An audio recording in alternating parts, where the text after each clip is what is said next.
Magic show में aliens मचाएंगे धमाल, क्या duplicate पीके की हुई धुलाई।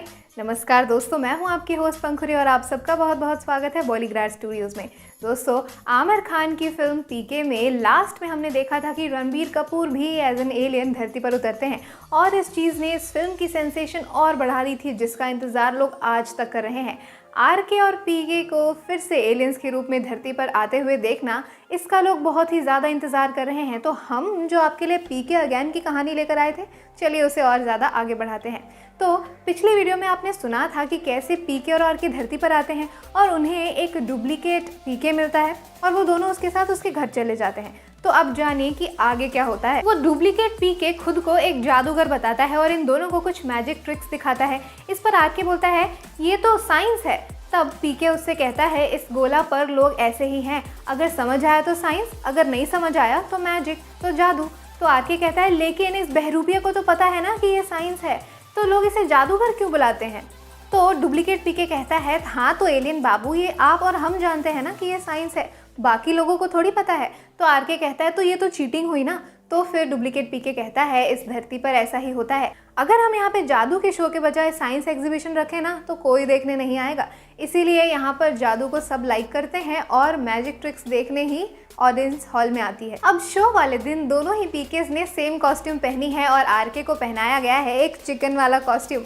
जी हाँ दोस्तों, उसके बाद पीके को डुप्लीकेट पीके सब कुछ तो पहले से ही बता चुका होता है और ये दोनों अपना मैजिक ट्रिक परफॉर्म करना शुरू करते हैं। और शो का हिस्सा ये होता है कि जो डुप्लीकेट पीके है वो जादूगर है, वही सबको मैजिक ट्रिक्स दिखाएगा और बीच में वो अपने आप को एक मैजिक बॉक्स में बंद कर लेगा और उसके बाद एंट्री होगी असली पीके की ऊपर से रोप के थ्रू और लोग इसे देखकर बहुत ही ज़्यादा चौंक जाएंगे। अब आरके को चिकन का कॉस्ट्यूम इसलिए पहनाया गया है कि उसे स्टेज पर खड़ा किया जाएगा, इधर से उधर दौड़ाया जाएगा और फिर उसके बजाय उसे चेंज करके एक असली चिकन को रख दिया जाएगा। तो ये होगी मैजिक ट्रिक। अब शो की शुरुआत हॉल में तालियों की गड़गड़ाहट के साथ शुरू होती है और पीके जो डुप्लीकेट वाला है अपना जादू दिखाना शुरू करता है और फिर वो जाकर अपने आप को एक बॉक्स में बंद कर लेता है, जैसे कि मैंने आपको बताया। अब जो असली वाला पीके है वो रोप से नीचे तो आ रहा होता है, लेकिन उसका हाथ फिसल जाता है और वो धड़ाम से स्टेज पर गिरता है। आरके उसे देखकर उसकी तरफ दौड़ता है उसे बचाने के लिए, लेकिन अपने कॉस्ट्यूम की वजह से वो भी उसके ऊपर गिर जाता है और ये दोनों एक दूसरे के ऊपर गिर जाते हैं। ऑडियंस को लगता है कि ये शो का हिस्सा है और वो ज़ोर ज़ोर से हंसने लग जाते हैं, तालियां बजाने लग जाते हैं। अब शो तो ख़त्म हो जाता है। इसके बाद आरके के सामने सेम कॉस्ट्यूम में दो पीके खड़े होते हैं। वो बहुत ज़्यादा कंफ्यूज हो जाता है कि आखिर असली पीके है कौन, वो कैसे पहचाने इन दोनों में से किसी को। तब वो सोचता है, दिमाग लगाता है कि अगर वो इनका हाथ पकड़ ले तो उसे सब कुछ पता चल जाएगा कि असली पीके कौन है, नकली पीके कौन है। तो फिर वो तेज़ी से बढ़ता है और पीके का हाथ पकड़ लेता है और वो अपना हाथ झटकने की कोशिश करता है तो वो और ज़ोर से उसका हाथ पकड़ लेता है। फिर वहाँ से वो चला जाता है और उससे कहता है कि मुझे लगा तुम मेरे वाले पीके हो। अब आरके को ये पता चल चुका है कि उसने डुप्लीकेट पीके का हाथ पकड़ा था। वो असली वाले पीके के पास जाता है और उसका मुंह लटका हुआ सा होता है। तो पीके उसे देखकर पूछता है कि क्या हुआ। तो आरके उससे कहता है हमें जल्द से जल्द यहाँ से चले जाना होगा। पीके उससे पूछता है कि आखिर हुआ क्या। तो वो उससे कहता है कि दरअसल मैंने डुप्लीकेट पीके का हाथ पकड़ा था। मैंने सोचा था वो बहुत अच्छा आदमी है, लेकिन वो तो बहुत बुरा आदमी है। वो हमारा रिमोट कंट्रोल चोरी करने वाला है और उसने इसे चोरी करने की आज रात ही प्लानिंग बनाई है। मैंने उसका हाथ पकड़ा था, मुझे उसके दिमाग में चल रही सारी प्लानिंग पता चल चुकी है। तब पीके उससे पूछता है तुमने रिमोट कंट्रोल अच्छे से छुपा तो दिया था ना। तब आरके उससे कहता है हाँ छुपा तो दिया था, लेकिन जैसे ही वो दोनों धरती पर आए थे उन्होंने रिमोट कंट्रोल को कहीं सुरक्षित छुपा दिया था। अब पता नहीं इस डुप्लीकेट पीके को कैसे ये पता लग गया और वो इसे चोरी करने के ख्याल में है। अब ये दोनों प्लान बनाते हैं और चुपचाप घर जाते हैं, अपने कमरे में रात को सोने की एक्टिंग करते हैं। फिर थोड़ी देर बाद उन्हें दरवाज़ा खुलने की आवाज़ सुनाई देती है और दबे कदमों में कोई चल रहा होता है, इसकी भी आवाज़ सुनाई देती है। फिर जैसे ही वो उसे देखते हैं, पीके उठता है, उसका कंबल उस आदमी के ऊपर डाल देता है और आरके उसे ज़ोर से पकड़ लेता है और फिर दोनों मिलकर खूब उसकी कुटाई करते हैं और उसके बाद वो उसके ऊपर बैठ जाते हैं। फिर पीके उससे कहता है तू हमारा रिमोट कंट्रोल चुराएगा, तुझे तो हमने एक अच्छा आदमी माना था, तू तो बहुत ही बुरा निकला, तू तो आस्तीन का सांप निकला। तब आरके कंफ्यूज हो जाता है, उससे कहता है सांप, पर सांप तो जानवर होता है, ये तो इंसान है, ये तो सांप की तरह बिल्कुल भी नहीं दिखता। अब पीके आरके के सवालों से परेशान हो चुका होता है और फिर वो उसे समझाता है कि ये सांप नहीं, सांप जैसा है। ये एक कहावत है, धरती पर लोग इसे यूज़ करते हैं। तब आरके को कुछ समझ में नहीं आ रहा होता तो पीके उसे समझाता है। पीके आरके को बोलता है कि हम तुमको बोले थे ना कि इंसानों का ये सब चलता है, इनके हिसाब से तो दिल भी सोचता है। हम तो आज तक नहीं देखे किसी दिल को सोचते हुए। मुझे तो लगता था कि सिर्फ दिमाग ही सोचता है, लेकिन धरती पर इस गोले पर दिल भी सोचता है। और दिल से सोचने वाले इंसान अच्छे होते हैं, दिमाग से सोचने वाले इंसान बुरे होते हैं यहाँ पर। फिर पीके उससे पूछता है समझे, तो आरके झट से बोल देता है नहीं नहीं समझे।